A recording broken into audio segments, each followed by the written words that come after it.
성경 창세기 6장 1절부터 8절까지만 봅시다.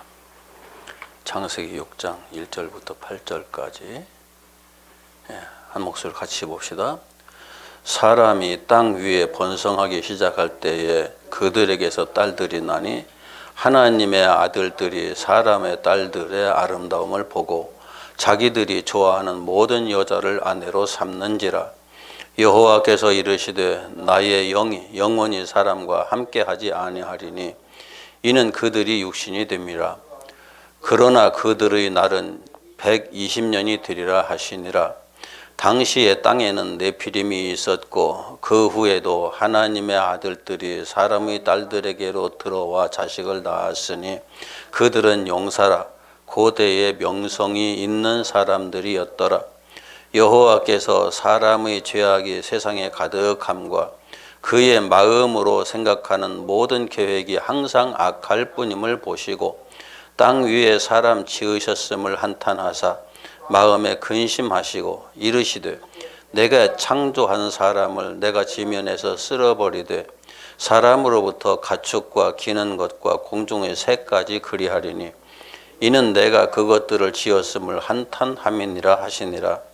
그러나 노아는 여호와께 은혜를 입었더라. 아멘. 이 말씀을 생각하며 나누기 전에 우선 알아야 할 게 있어요. 성경이 하나님의 언어로 기록되어 있나요? 사람의 언어로 기록되어 있나요? 하나님의 언어가 아니고 사람의 언어로 기록되어 있죠. 글이 그래서 사람의 언어에 따른 글로 기록되어 있죠. 그런데 글로 기록되는 순간에 언어가 가지는 특징을 그대로 글로 다 표현하는 게 가능한가요? 또 여기에서 한계성이 따라오지요. 이런 이중 삼중의 한계성으로 성경이 기록되어 있다. 우리가 성경이 이게 그냥 절대적으로 무오하다라고 말할 때 성경의 문자가 오류가 없다는 것이 아니고 성경의 언어가 오류가 없다는 것이 아니고 하나님의 말씀으로 이해할 때에 오류가 없는 거예요. 그런데 하나님의 언어로 기록되고 하나님의 그 글자로 문자로 기록된다고 하면은 우리가 그것을 보거나 이해하는 게 가능할까요?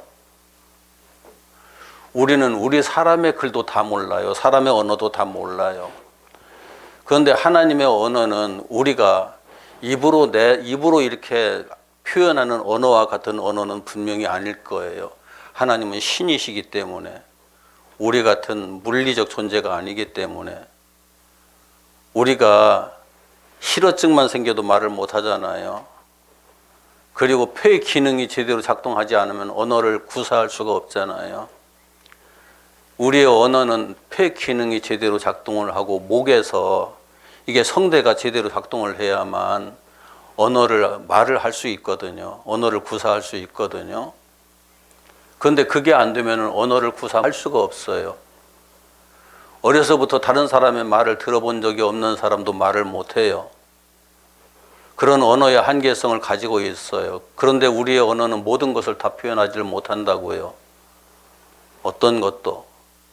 색깔의 다양성을 색이 지금 우리가 무지개를 쳐다보면서 7가지 색이라는 고정관념이 딱 박혀 있는데 무지개 색은 7가지 색이 아니고 수만 가지 색이 거기에 포함되어 있거든요. 그런데 수만 가지 색을 다 표현할 수 있는 언어가 우리에게 있나요? 없잖아요. 우리에게는.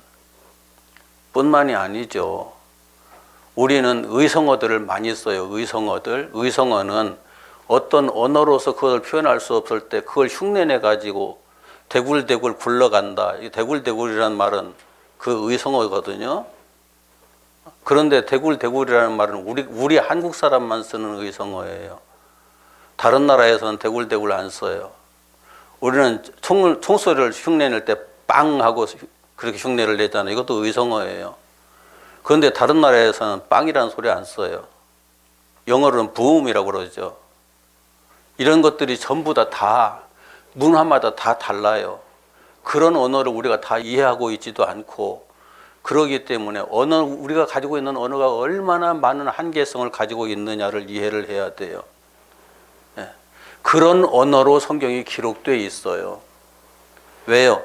하나님께서는 하나님의 계시를 사람에게 주셨지만은 그 계시하신 것을 받아 적을 때에 내가 이것을 어떤 말로 표현을 하지? 받아 적는 사람은 굉장히 쉽지 않아요. 어려워요. 내가 생각하고 깨달은 것을 글로 옮기는 것도 어려운데 쉽지 않은데 하나님께서 계시해 주신 것을 받아서 글로 표현한다는 거 얼마나 어렵겠어요. 그런데 그 어려운 과정을 거쳐가지고 이 성경이 기록됐다는 말이에요. 그럼 성경을 읽을 때 문자로 읽으면 하나님의 뜻을 알 수 있을까요? 우리가 쓰는 문자 그대로 받아들이고 그대로 읽는다고 하면은 그건 불가능해요. 그게 안 돼요. 어쩔 수 없는 한계성을 우리는 가지고 있어요. 그렇기 때문에 성경은 하나님께서 성령으로 감동하셔서 기록하게 하셨고 우리가 성경을 다시 읽거나 그 성경의 말씀을 들을 때는 성령님께서 다시 우리에게 오셔서 감동해 주셔야만 신학에서는 감동이라는 말이 성경을 쓸 때만 감동이고 우리가 볼 때는 감동이 아니다 조명이다라고 말하는데 그러나 마찬가지예요. 같은 그때 감동하셨던 그 감동으로 내게 오셔서 깨우쳐 주셔야만 읽어가면서 아 이게 그런 뜻이었구나라고 하는 것이 이해가 되는 거예요. 그래서 아무리 언어학자라 할지라도 모든 언어를 다 아는 사람이라고 할지라도 성경을 글로 읽어가지고 언어로 읽어가지고 성경을 안다고 말하는 그 순간부터 그 사람은 잘못된 거예요. 맞는 게 아니에요. 언어로 읽다 보면 이런 문제들이 발생해요. 자, 여기 봅시다. 5절에 여호와께서 사람의 죄악이 세상에 가득함과 그의 마음으로 생각하는 모든 계획이 항상 악할 뿐임을 보시고 자, 맨 마지막 부분에 보시고 하나님이 봐야 비로소 아시는 분인가요? 우리도 본다는 말이 눈으로 보는 것만 본다고 말하지 않잖아요. 맛도 본다고 하고 만져도 본다고 하고 무슨 느낌을 다 본다고 표현을 하잖아요.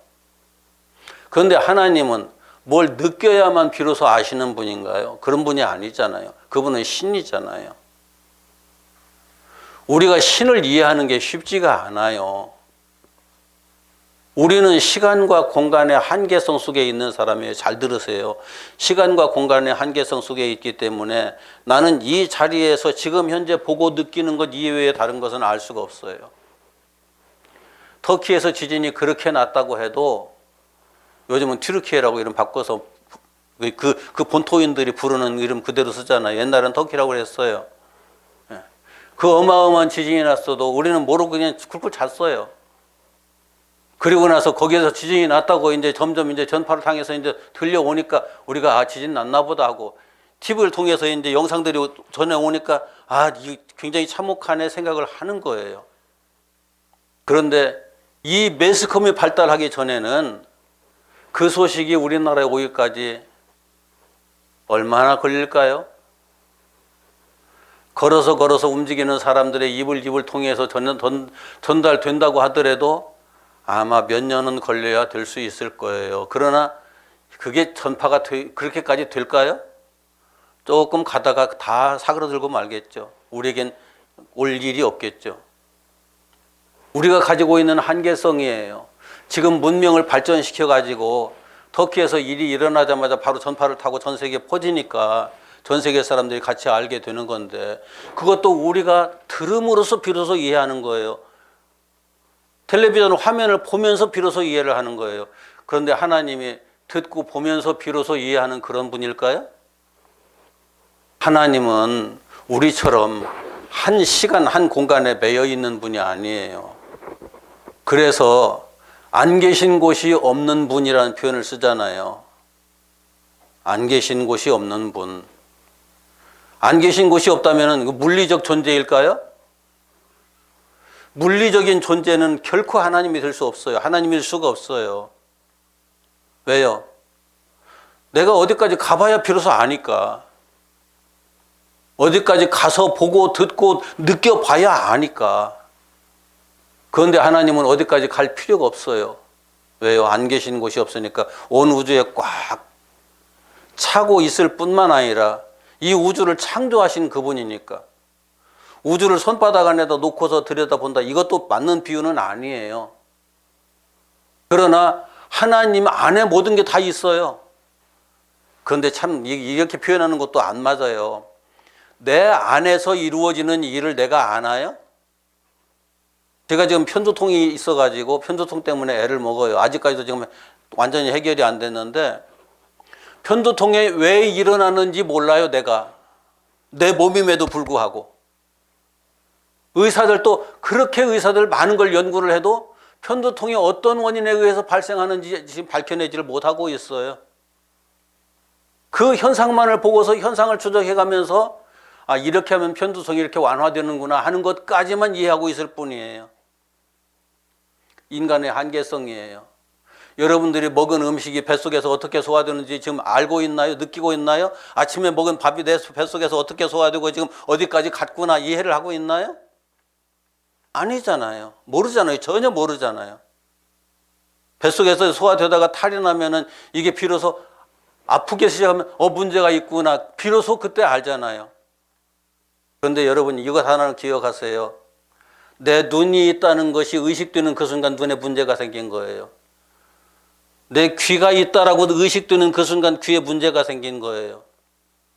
내 배가 있다고 의식되는 그 순간 배에 문제가 생긴 거예요.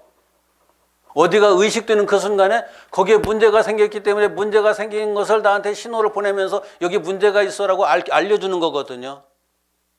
내 몸의 어느 구석에 뭐가 있는지 내가 전혀 의식하지 않고 사는 사람이 건강한 사람이에요. 그 사람이 행복한 사람이에요. 그래서 모르는 게 행복인 거예요. 그런 차원에서 보면은 아무것도. 무지를 말하는 게 아니에요. 그런데 하나님은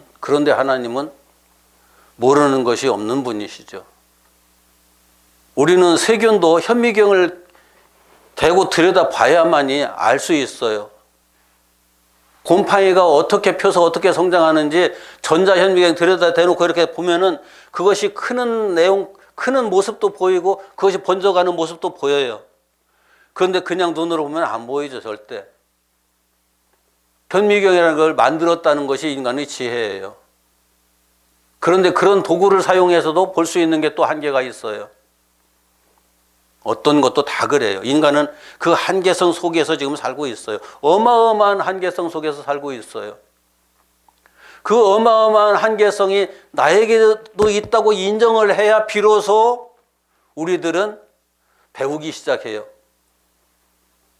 누군가의 말을 듣고 누군가의 생각도 듣고 생각을 교류하고 말을 들으면서 서로 교류해 가면서 우리의 부족한 것을 점점 더 채워가면서 우리의 지식을 완성해 갈 수 있는데 어느 순간에 내가 다 잘 알아 하는 그 순간 그 사람은 세상에서 가장 미련한 사람 돼요. 가장 어리석은 사람이 돼요. 하나님처럼 아는 존재는 이 온 우주를 다 뒤져도 없어요. 그런데 하나님께서 우리를 하나님의 형상으로 창조했다고 하잖아요. 지금 이게 하나님의 형상인가요? 우리들이 서로 보는 이 모습이 하나님의 형상인가요? 이건 물리적인 존재예요. 물리적 현상으로 나타나는 존재일 뿐이에요. 하나님의 현상은 성경에서 이미 아담 안에서 아담과 함께 죽었다고 얘기를 하잖아요. 죽었다는 것은 완전히 사라져버렸다, 없어져버렸다, 소멸돼버렸다 이런 의미하고는 달라요. 성경에서 죽었다는 것은 기능을 하지 못한다, 어떤 것도 할 수 없는 그 상태가 되었다라는 의미를 가지는 거예요. 그렇기 때문에 여러분들과 나에게 하나님의 형상이 지금도 작용하고 있다고 하면은 가장 쉽게 말하면은 여기에 있는 귀신들 다 보여야 돼요.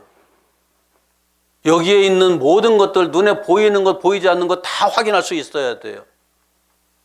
저녁에 보름달을 볼 때 보름달을 보면서 보름달에 있는 보름달 표면적이 어떻게 생겼는지도 확인할 수 있어야 돼요. 하나님의 형상의 존재라면은. 세균도 다 볼 수 있어야 되고요. 사람의 마음도 다 들여다볼 수 있어야 돼요. 저 사람 마음과 생각이 이렇게 생겼네. 금방 확인할 수 있어야 돼요. 그래야 하나님의 형상이 그 속에 있는 거예요. 살아있는 거예요. 우리가 그렇지 않은 것이 지금 엄청난 복이에요. 은혜예요. 그렇게 되는 순간 그때는 나는 천사처럼 살 수 있을 것 같지만 절대 그렇지 않아요. 힘들어서 못 살아요. 하나님께서도 이 땅의 인간들의 모습을 보면서 한탄하셨다고 말씀하시잖아요. 기록되어 있잖아요. 한탄이라는 말도 우리말로 한탄이에요. 원어에는 긴 한숨이에요. 그냥 들여다보면서 이렇게 긴 한숨을 내쉬었다는 그런 표현이에요. 언어로, 그 원문에서는. 다른 말로 말하면은 답답했다, 안타까웠다, 그런 의미예요. 하나님께서 인간을 지으신 목적이 그게 아닌데 인간은 인간들의 생각을 따라서 계속 가고 있으니까 하나님께서 보실 때 얼마나 답답하고 안타까우셨을까요? 그래서 긴 한숨을 내쉬셨다, 그렇게 표현되어 있어요. 그런데 이것도 영적인 표현이 아닌 거예요. 한숨은 영이 한숨을 쉬나요? 우리가 물리적 존재이기 때문에 호흡을 하기 때문에 한숨을 쉬는 거예요. 하나님께서 근심하신다. 근심한다는 것은 무언가 잘못됐다는 것을 인지하셨다는 거잖아요. 하나님께서 천지를 창조하시고 이제까지 그 모든 역사를 진행시키시는데 하나님이 역사의 주인이잖아요. 역사의 주인이 보면서 잘못됐네 라고 하시는 것이 맞나요? 우리 인간은 그럴 수 있어요. 우리 인간의 한계성 때문에 만들어 놓고 잘못됐네, 무엇을 해놓고 잘못됐네 라고 할 수 있어요. 아니, 그렇게 하는 게 정상이에요. 잘못된 것을 잘못됐다고 인정을 하고 잘못됐습니다 하고 말할 수 있는 게 정상이에요. 그게 인간이에요. 그런데 잘못된 것을 잘못된 것이 아니라고 말하는 그 순간 그건 인간이 아니에요. 인간이기를 포기한 거예요. 인간이 해놓고 잘못된 것을 잘못됐다고 하지 않는 그 사람이 그래서 하나님이 되나요? 그게 아니잖아요.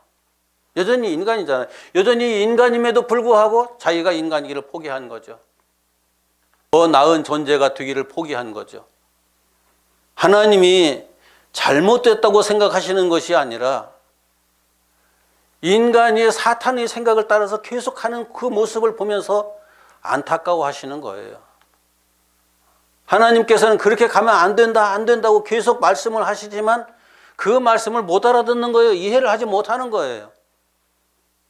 그것 때문에 하나님께서 인간을 보시면서 안타까워하신다, 그런 표현이지 이게 후회하신다, 그런 의미가 아니에요. 그런데 하나님은 왜 인간을 그냥 처음부터 끝까지 하나님의 마음에 꼭 들도록 살게 그렇게 창조하지 않으시고 왜 이렇게 복잡한 과정을 이 역사 속에 진행시키실까? 우리로서 완벽한 답을 말할 수는 없어요, 솔직히. 그런데 인간을 보면서 제가 항상 느끼는 게 그래요.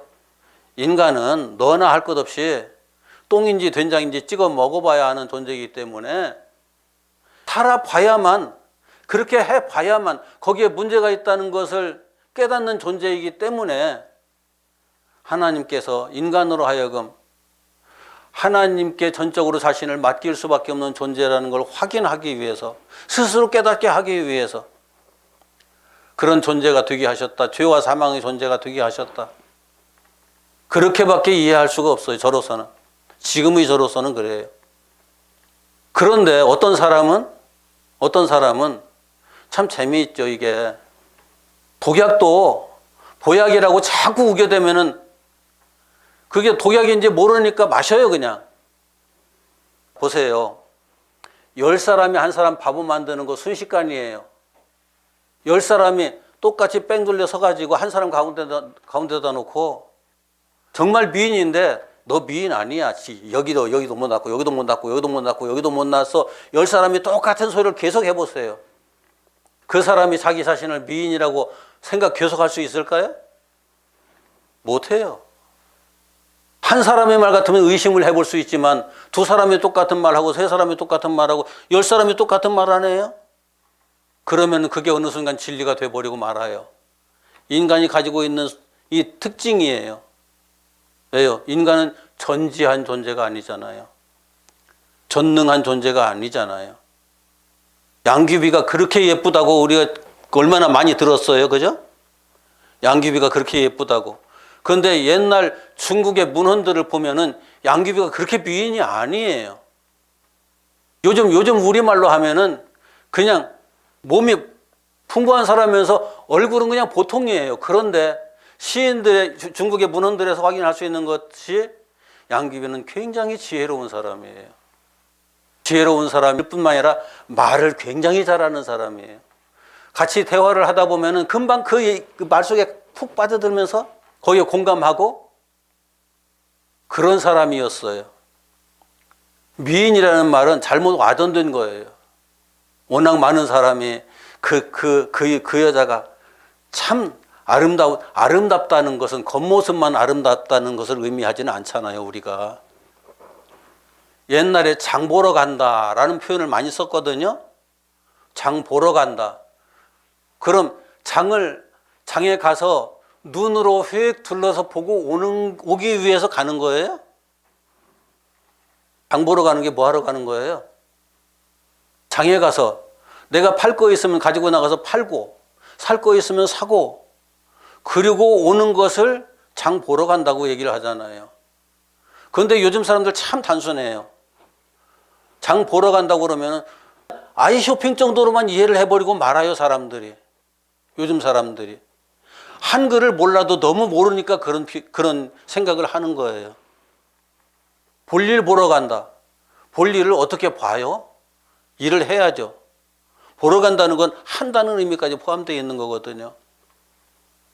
그런데 이런 언어적인 그 지식이 없는 사람들이 여기에서 하나님께서 그들이 항상 악할 뿐임을 보시고라는 개념이 하나님께서 눈으로 보셨구나 이렇게 생각하고 마는 거죠. 이런 하나하나의 표현들에 대한 이해가 제대로 되어야 성경을 읽을 수 있는 거고 성경 읽으면 그만두고 시인들이 써놓은 시도 보고서 이해할 수가 있는 거예요. 제가 자주 인용하는 게 있잖아요. 내 마음은 호수요 그대 노저. 내 마음은 호수요라는 말이 성립이 되나요? 안 되잖아요. 그런데 우리는 그것을 노래로 부르고 있잖아요. 다 바보들이에요? 그런데 내 마음이 호수라는 그 말을 들을 때 우리는 어떤 생각을 해요? 당신이 와서 마음대로 헤엄쳐 놀 수 있도록, 아니 배를 타고 놀 수 있도록 내 마음은 그렇게 고요하고 평온하고 당신에게 그 고요함과 평온함을 줄 수 있는 그런 마음입니다라는 의미를 가지고 있잖아요. 그래서 성경을 읽을 때 이런 것들에 대해서 생각할 줄 모르는 사람들은 그냥 하나님의 말씀, 절대 무오한 하나님의 말씀이다 해놓고 나서는 하나님이 눈이 있어서 보셨구나. 우리와 똑같이 하나님께서 후회도 하시는구나. 그런 식으로 보는 거예요. 그러니까 엉뚱한 소리를 하는 거죠. 성경을 보면서. 자, 죄악이라는 말 한번 생각해 볼까요? 죄악. 이 중요한, 성경을 보는데 중요한 내용들이에요. 자, 이번에 재미있는 일이 있었죠. 50억을 받은 사람을 죄가 없다고 그랬잖아요. 재판관이. 여러분들은 50억 받은 그 사람이 죄가 있다고 생각하세요? 없다고 생각하세요? 그것이 죄라고 생각하세요? 죄가 아니라고 생각하세요? 아니 600만 원은 죄가 되고 50억은 죄가 안 된대요. 누가 그러더라고요. 먹으려면 크게 먹어야겠구나. 그래야 죄가 안 되는구나. 죄라는 개념이 단순해서 그래요. 법을 생각하는 사람들은, 법관들은 더 거의 다 그래요. 죄가 마음과 생각에서 나오는 건가요? 아니면은 현상에서 나오는 건가요? 마음과 생각이 나타난 것이 현상이잖아요. 나타나지 않은 것은 그냥 나타나지 않았기 때문에 죄가 아니다 그건가요? 생각이 있기 때문에 그거 하는 거잖아요. 마음이 있기 때문에 하는 거잖아요. 그 마음이 죄인 거죠. 그런데 우리나라 전 세계 법들은 그 마음을 문제 삼지를 않아요. 왜요? 마음을 문제 삼으면 이 땅에 죄인이 아닌 사람이 하나도 없거든요. 그 생각을 문제 삼으면 이 땅에 죄인이 아닌 사람이 하나도 없어요. 그렇기 때문에 세우는 걸러내고 보이지 않는 건 걸러내고 보이는 거 딱 집어서 이렇게 해서 딱 잡히는 것만 문제를 삼는 거죠. 이게 인간의 한계성이에요. 하나님께서 죄라고 말씀하시는 것은 우리의 마음과 생각을 말씀하시는 거예요. 우리의 마음과 생각. 그런데 악하다. 악하다는 건, 자, 우리의 관점에서 악하다는 건 뭘 의미하는 걸까요? 우리의 관점에서 악하다는 건 내 마음에 드는 것은 선한 것이고 내 마음에 들지 않는 건 악한 거예요. 인간은 누구나 다 그래요. 내 마음에 드는 것은 선한 것이고 내 마음에 안 드는 건 악한 것. 조금 확대하면은 우리들 마음에 드는 것은 선한 것이고 우리들 마음에 들지 않는 건 악한 것.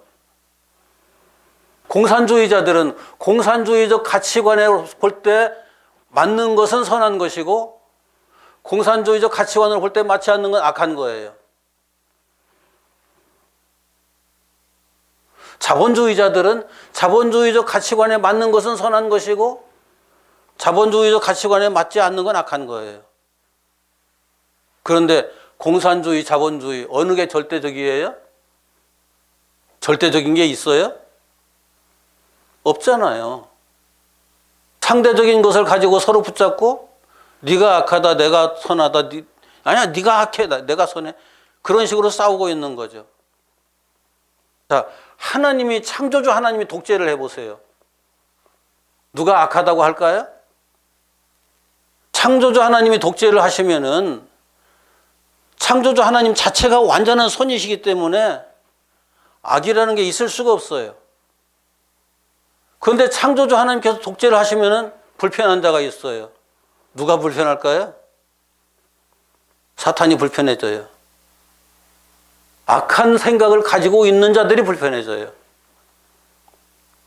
그 속에 욕심이 있는 자들이 불편해져요. 하나님께서 절대적인 독재를 하시면은. 그래서 하나님은 이 땅의 역사를 하나님께서 직접 섭리는 하시지만 독재를 하지 않으시는 거예요. 왜요? 지금 불편하더라도, 불편한 존재가 보이더라도 회개하고 하나님 나라로 돌아올 수 있는 기회를 에덴 동산에서 허락을 하셨거든요. 아담에게. 그 기회를 이 땅에 사는 동안에, 우리가 시공간의 역사를 사는 동안에 우리가 그 기회를 보장받은 거예요. 알고 보면은 하나님께로부터. 그동안에 하나님께서는 악하다 선하다 심판을 하지 않아요. 말씀을 하시지만은 그렇게 하면 안 돼 하고 하시지만은, 그러나 이 땅에 살다가 이 땅에서 벗어나는 그 순간, 우리가 영적인 세계로 들어가는 그 순간 거기서 피할 길이 없는 거죠. 피할 길이 없어요. 그때는. 지금 내가 대충 이렇게 살아도 되겠지? 자, 한번 생각해 보세요. 깜깜한 어두움 속에서는 머리를 안 감아도 괜찮고 세수를 안 해도 괜찮고 옷에 구질구질게 옷을 입어도 다 괜찮아요. 아무렇지도 않아요. 그런 것들이 문제될 일이 없어요. 왜요? 어차피 다 안 보이니까. 깜깜한 세계니까. 그런데 대충 거기서 살다가 어느 날 빛이 확, 조명이 그냥 먼지 하나 날아다니는 것까지 보일 수 있는 조명이 비춰진다고 생각해 보세요. 그 순간 어떻게 될까요? 우리가 그런 상태로 하나님 나라에 들어가는 게 가능할까요? 내가 대충 살아온 이 인생을 하나님 앞에서, 하나님, 우리 지금 한국 기독교뿐만이 아니라 이 세계 기독교에서 복음주의의 잘못된, 복음주의가 이게 참 좋긴 한 건데, 좋은 건데, 복음주의에 대한 생각 자체가 잘못돼 가지고 어느 순간에 예수만 믿으면 무조건 천국 가 하는 이상한 복음주의가 생겨서 우리가 아무렇게나 살아도 예수만 믿으면 천국 가, 그렇게 말하는 그것 때문에 여기저기 덕지덕지 모든 것들이 잔뜩 묻어 있어도 어둠 속에 살면서 나는 괜찮아, 예수만 믿으면 빛 가운데 들어가서 거기서 나도 영광의 존재로 딱 나타날 거야. 천만에요. 안 그렇거든요. 비진리가 진리 가운데 진리로 들어갈 수가 없어요. 아까 빛으로 설명을 했지만 빛은 하나의 예일 뿐이에요. 자, 진리와 비진리를 놓고 생각해 보세요. 진리 속에 비진리가 들어가는 게 가능할까요? 비진리가 진리 속에 들어가는 그 순간에 그 비진리는 파괴돼 버려요. 파괴돼요. 사라져요. 없어져요. 존재할 수가 없어요. 거기에 머물러 있을 수가 없어요. 오직 참만이 존재하는 그 세계에 참이 아닌 다른 것이 들어가서 존재하게 된다고 하면은 그 참의 세계가 참의 세계로 그냥 유지가 될까요? 거짓이 하나 들어가서 버젓이 거기 있는데 그게 참일 수가 없죠. 이런 건 수학을 공부하는 사람들은 금방 알아들어요. 수학을 공부하는 사람들은 수학적 논리가 쫙 연결되어 있는데 거기에 엉뚱한 것이 중간에 딱 껴들어가면은 그때부터 그 논리가 거기에서 끊어져요. 더 이상 계산이 되지를 않아요. 나갈 수가 없어요. 그것을 빼내야만 다시 원상대로 모든 게 다 되는 거예요. 그것이 껴있는 동안에는 그 공식 자체가 바른 공식이 아닌 거죠. 틀린 거죠. 하나님 나라는 그런 거예요. 그래서 우리에게 거듭나야 한다고 예수님께서 말씀하시는 거예요. 거듭나야 한다. 다시 새로운 피조물로 만들어져야 된다. 다시 태어나야 된다고 말씀하시는 거예요. 다시 태어나야 된다. 그런데 다시 태어나는 거 내가 스스로 다시 태어날 수 없죠. 그게 안 되잖아요. 그러니까 하나님께서 하시겠다고 말씀하시는 거예요. 내가 다시 태어날 존재라는 사실만을 인정하고 내 안으로 들어와라. 예수님께서 하신 거예요. 인정하고 들어와라. 인정한다면 내 안에 들어올 수 있어. 들어와라. 그러면은 나와 함께 십자가에 못 박히고 거기서 죽고 나와 함께 다시 새로운 피조물로 부활해서 거듭나서 하나님 나라에 들어가게 된다. 그런데 인간의 속성은 자기 자신을 문제 있는 존재로 인식하기보다 그 있는 그대로 더욱더 완벽해지려고 몸부림치는 그런 존재로 돼버렸어요. 선악을 알게 하는 나무의 열매가 바로 그 속성을 가지고 있거든요. 그렇게 자기 자신이 스스로 완벽해지려고 몸부림치는 이것이 하나님 보시기에 악한 거예요. 선하지 않은 거예요. 옳지 않은 거예요. 그게 죄인 거예요. 그래서 몸부림치다 보면은 인간은 더 위대해지게 돼 있어요. 당연히 많은 걸 배우려고 몸부림치면은 많은 지식을 가지게 돼요. 많은 기술을 가지려고 몸부림치면은 많은 기술들을 가질 수 있게 돼요. 더 위대한 존재가 되기 위해서 몸부림치면은 더 위대한 존재가 될 수 있어요. 그래서 여기 오늘 본문에 보면은 4절에 6장 4절에 당시의 땅에는 네피림이 있었고, 네피림 다른 말 아니에요. 그냥 벌목군이에요. 벌목군. 우리나라 말로 직역하면 벌목군. 벌목군이 뭐 하는 사람들이에요? 이런 나무 벼다가서 다른 사람들 건축재료 가지고 공급하는 사람들이잖아요. 근데 힘없는 사람이 할 수 있나요? 힘없는 사람은 못해요. 여기 네피림 중 벌목군 중에 벌목군이면서 그 사람들을 지배하고 감독하는 사람이에요. 대단한 당시에는 문화적 요소로서 대단한 위치에 있는 사람들이었다. 그렇게 이해를 하면 돼요. 힘도 대단하고 벌목군 하면은 쉽게 말하면은 요즘 건설하는 사람들, 도시만 건설하는 거예요. 문화도 건설하고 모든 것들 건설하는 사람, 이렇게 보면 돼요. 그런데 경제를 건설하고 정치를 건설하고 문화를 건설하고 이 모든 것들 다 건설하는 사람, 모르는 사람이 모든 그런 걸 할 수 있을까요? 무식한 사람이 할 수 있을까요? 힘이 없는 사람이 할 수 있을까요? 탁월한 사람들이 하는 거예요. 전부 다 그거. 탁월한 사람들이. 그런데 좀만 더 하고 마십시다. 지금 이걸 그냥 디테일하게 설명을 하려고 하니까 지금 제가 이렇게 말하는 거예요. 어떤 문화 그룹이 그 문화만 그대로 가지고 살면은 발전을 못 해요. 절대 발전을 못 해요. 그런데 다른 문화하고 섞여서 함께 뭉치면은 시너지 효과가 나죠, 당연히. 거기에 따른 시너지 효과가 나죠. 그러면서 문명이 발전을 하는 거예요. 우리 한국을 예로 들어봅시다. 한국 조선시대의 문화가 어땠어요? 조선시대의 문화가. 공자맹자 해가면서 그게 전부인 줄 알고 거기에 빠져서 살았었죠. 그러다가 조선 말기에 기독교가 이 땅에 들어왔어요. 기독교만 들어온 것이 아니라 기독교가 들어오면서 기독교 문화가 함께 들어왔어요. 기독교 문화가 들어오면서 맨 먼저 바뀐 게 뭐였을까요? 교육 시스템이 바뀌었어요. 교육 시스템이. 천자문 책 펴놓고 나서는 하늘 전 따지 하던 사람들이 다른 책들을 가지고 배우기 시작해요. 다른 논리들을 배우기 시작해요. 수학을 배우기 시작해요. 과학을 배우기 시작해요. 우리 한국의 문맹률이 굉장히 높았었거든요. 선교사들이 들어와서 가장 먼저 한 일이 한국 사람들에게 성경을 읽게 해야 되겠는데, 성경을 너도 나도 다 읽게 하려고 그러면 다 글자를 가르쳐야 되잖아요. 글자를. 주일날 오후에 모여가지고 글자 배우기 위한 공부를 하고, 수요일날도 모여서 그거 공부하고, 금요일날도 모여서 그거 공부했어요. 처음에 다 그랬어요. 주일날 오전에만 예배를 드리고 나머지 시간은 모여서 공부하는 거였어요. 성경 펴놓고 글자 공부하는 거였었어요. 그것이 오늘날에는 주일 오후 예배, 수요일 예배, 금요일 예배 그렇게 돼버리고 말았죠.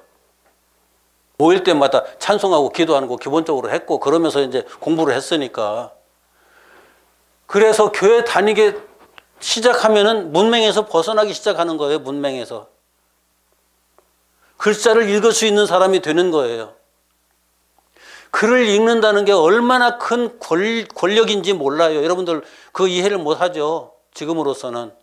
그런데 세종대왕이 한글 만들 때 한글 만드는 것을 반대한 사람들이 누구였는지 알아요? 한문을 사용하는 사람들, 한문을 가지고 이 조선의 문화를 좌지우지했던 사람들이, 일반 백성들이 글씨를 알면은 자기네들이 권력을 행사할 수 없거든요. 그러니까 극렬하게 반대를 했던 거예요. 세종대왕이 한글을 만들어 가지고 누구라도 쉽게 글씨를 읽을 수 있고, 자기가 자기의 생각을 글로 표현할 수 있고, 글로 표현해서 멀리 다른 사람에게도 전달할 수 있고, 기록으로 남길 수도 있고, 이렇게 해야 된다고 해서 세종대왕이 한글을 만든 거거든요. 한글이 지금 전 세계에서 가장 우수한 글자예요. 이건 언어학자들이 다 말하는 거예요. 문자학자들이. 한글처럼 좋은 글 없어요. 이 세상에. 그런데 이 서양 문화가 들어오면서 교육이 시작되면서 우리나라 백성들이 머리가 깨기 시작했거든요. 생각이 깨기 시작했거든요. 조선 후반기부터 그래서 사람들이 생각이 깨인 생각을 가진 사람들이 이 땅에 하나 둘 일어나고, 선교사들은 그 중에 좀 어떤 사람 똑똑하게 보이는 사람들 데렸다가 미국으로 보내가지고 교육시키고, 그 사람들이 들어와서 우리나라에서 다시 교육시설을 운영하면서 교육을 하고, 그 다음에 했던 것이 선교사들이 이 땅에 병원을 세웠던 거거든요. 이런 게 다 문화예요. 그 문화를 받아들이면서 우리 한국의 고유 문화와 그 서양에서 들어온 문화들이 섞이면서 우리 한국이 어마어마하게 발전하죠. 제가 52년에 태어났는데, 1952년에 태어났는데, 52년에 태어나서 지금 70년을 살면서 70년 동안에 전 세계에서 어디서도 볼 수 없는 문명이 발전하는 것을 저는 보고 컸다고요. 전 세계 어느 나라에서도 이렇게 문명이 급속도로 발전한 나라가 없었어요. 몇 년 전부터 우리나라 선진국 됐다고 얘기를 하죠. 우리나라 사람들은 스스로 못 느껴요, 그걸. 그런데 외국에 나가보면은 바로 알아요. 아, 우리나라가 선진국이구나. 바로 알아요. 왜요? 비교가 되니까. 우리나라 안에 사는 사람들은 비교할 게 없잖아요. 그러니까 모르는 거예요.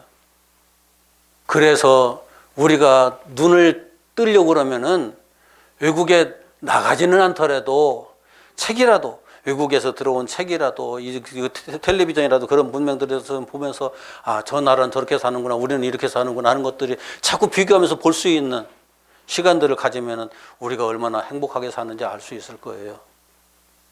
얼마나 발전된 문화를 가지고 있는지. 자, 여기 하나님의 아들들과 사람의 딸들이 결혼을 한다. 두 집안이 결혼한다는 것은 어떤 의미예요? 두 집안의 문화가 합해진다는 거잖아요. 문명이 하나님의 백성들이 누리고 있던 문명과 하나님을 모르는 사람들이 누리고 있던 문명이 합해지는 거예요. 그 두 문명이 합해지면서 문명이 시너지 효과가 나면서 어마어마하게 발전하는 거죠. 그러면서 거기에서 특출한 지배자들이 나타나는 거죠. 대한민국의 발전하는 과정에서 그 교육자들, 과학자들, 이런 사람, 모든 학자들이 다 이 새로 발전하는 문명 속에서 나왔어요. 그 사람들이 이 나라의 문명을 이렇게 발전시킨 거예요. 공자맹자 하던 사람들이 발전시킨 거 아니고, 서양 사람들이 와가지고 그 사람들 고집대로 그 사람들만 가지고 발전된 것이 아니고, 두 가지 문명이, 동양의 문명과 서양의 문명이 우리나라에서 합쳐지면서 발전을 해가지고 지금 우리나라가 2차 대전 이후에 가장 유일하게 선진국으로 올라선 나라가 된 거예요. 이게 기록된 것이 창세기 6장에 하나님의 아들들과 사람의 딸들이 결혼해서 그들에게서 대단한 존재들이 태어나고 이 땅의 문명이 엄청나게 발전했다는 내용을 이렇게 설명하고 있는 거예요. 그런데 문명이 발전하면서 나타나는 게 있죠. 자, 우리나라 6.25 직후까지도 거의 모든 사람들이 이 땅에 사는 삶이 너무 힘들고 어려우니까 우리 빨리 예수 잘 믿어서 빨리 하나님 나라 가자. 그러면 우리가 영원히 행복할 수 있잖아. 그러면서 하나님, 예수님 어서 오세요. 뭐 저 멀리 저 정쪽에서 구름 하나만 둥실 떠오르도 주님이 오시는가 보다. 그래가면서 하나님 나라를 기다렸거든요. 이 땅의 삶이 고달프니까. 그런데 지금 이 땅의 삶이 고달퍼서 하나님 어서 오십시오. 하나님 나라 가겠습니다 하는 사람들이 얼마나 될까요? 옛날에는 조금만 몸이 아파도 하나님의 이름을 부를 수밖에 없는 문화였어요. 우리 자체가. 우리 어머니가 하도 아파가지고 방법이 없으니까 우리 어머니가 아버지한테 쫄라가지고 아버지 친구가 무당이 있거든요. 박수가 있거든요. 그 박수가 아버지 친구니까 그 사람 데려다가 제발 굿을 해달라고 아버지한테 쫄라댔어요. 아버지가 어쩔 수 없이 굿을 해달라고 부탁을 했는데 그 친구가 하는 말이 여보게 그거 아무 쓸모없어. 내가 가서 그렇게 해주면 그 사람 마음만 위로해 줄 뿐이지 그것이 아무런 효과가 없는 거야 라고 얘기를 아버지한테 하시더래요. 그래도 내 마누라가 워낙 원하니까 그 마음이라도 위로해 줄 거면 한 번 좀 해주게. 그래가지고 친구가 하루 저녁 와가지고 굿하고 갔다고 그러더라고요. 그렇다고 어머니가 그 병에서 놓인 건 아니에요. 평생 고롱고롱 해가면서 사셨으니까. 인간은 그래요. 무언가 내가 불편하고 힘들면은 무엇이라도 의지하려고 하거든요. 그런데 그 평생 우리 아버지는 굉장히 건강하게 사셨거든요. 돌아가실 때 술 때문에 술병으로 일찍 돌아가셨는데 그 이전에는 어디 편찮으셔서 누웠다는 그런 걸 본 적이 없어요. 워낙 건강하셔서. 그러니 그렇게 건강한 사람은 무당 찾을 일도 없고 약국에 갈 일도 없고 병원에 갈 일도 없잖아요. 그럼 신을 찾을 일이 있을까요? 문제가 하나도 없는 사람. 내가 대단한 존재가 되어 있는데 내가 다 하죠. 흔히 쓰는 말 있잖아요. 하나님을 믿느니 예수를 믿느니 내 주먹을 믿어라. 저도 여러 번 들었어요. 그 소리. 그러니까 내가 아무런 문제가 없다고 생각하는 사람은 신 안 찾아요. 그런데 내가 문제투성이라고 생각하는 사람은 신을 찾게 돼 있어요. 내 한계성을 분명히 아는 사람들은. 그런데 문명이 발전해 보세요. 뭐든지 우리가 아는 지식 가지고 다 할 수 있는 세상이 돼 보세요. 그러면은 노아의 때가 올 수밖에 없는 거예요.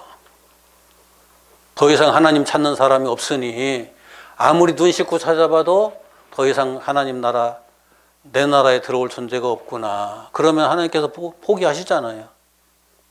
그 중에 하나라도 있으면은 저 사람 하나만 올라오면 내가 끝내겠어.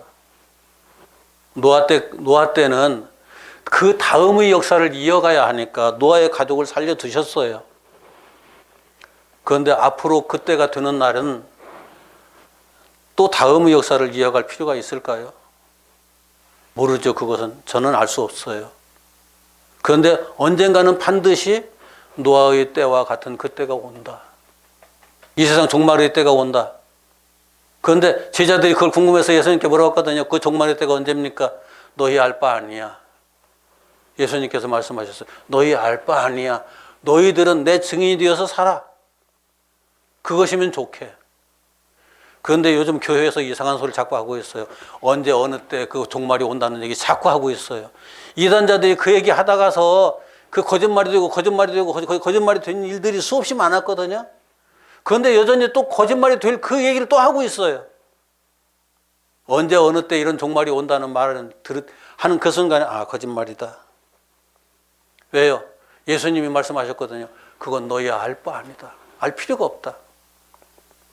너희들은 다만 내 증인이 되어라. 예수 믿는 사람은 예수 믿으면 구원받아.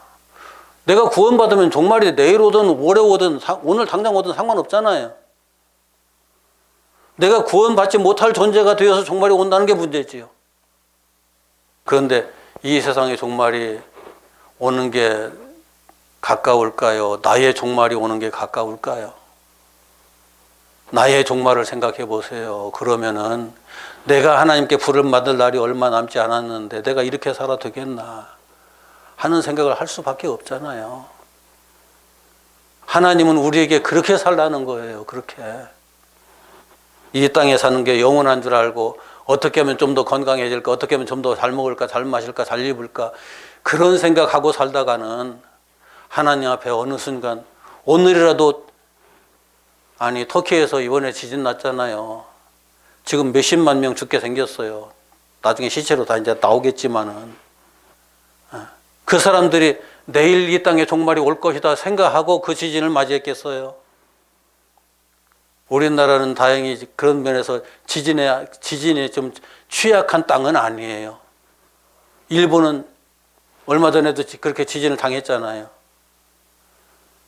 터키가 있는 그 지역은 지진이 굉장히 취약한 지역이거든요. 그런데 그걸 어떻게 알아요? 솔직히 언제 어느 때 어떻게 될는지. 우린 천재지변이라는 일은 알 수가 없어요. 인재로도 우리가 죽는 일들이 수없이 일어나잖아요. 나는 내일도 영원할 것이고 모레도 영원할 것이고 모레도 1년, 10년, 3년 나는 앞으로도 100세 시대니까 지금 그 정도는 살 수 있지 않겠나라고 생각을 하지만 천만에요. 하나님께서 부르시면 가야 돼요. 그 전에 내가 하나님 앞에 설 수 있는 존재가 되었나 되지 않았나 거기에 대해서 항상 생각을 해야죠. 항상 생각을 해야죠. 이 창세기 6장을 읽으면서 개인의 종말과 시대의 종말 두 가지를 같이 생각하는데 여기에서도 핵심적인 것은 시대의 종말이 문제가 아니고 개인의 종말이에요. 꼭 기억하세요. 내가 하나님께서 부르시는 그 순간에 하나님께서 보실 때 그 나라에 합당한 존재로서 세워지기를 소망하면서 오늘도 내일도 그렇게 믿음의 생활 잘 감당할 수 있는 우리 모두가 되길 바랍니다. 기도합시다.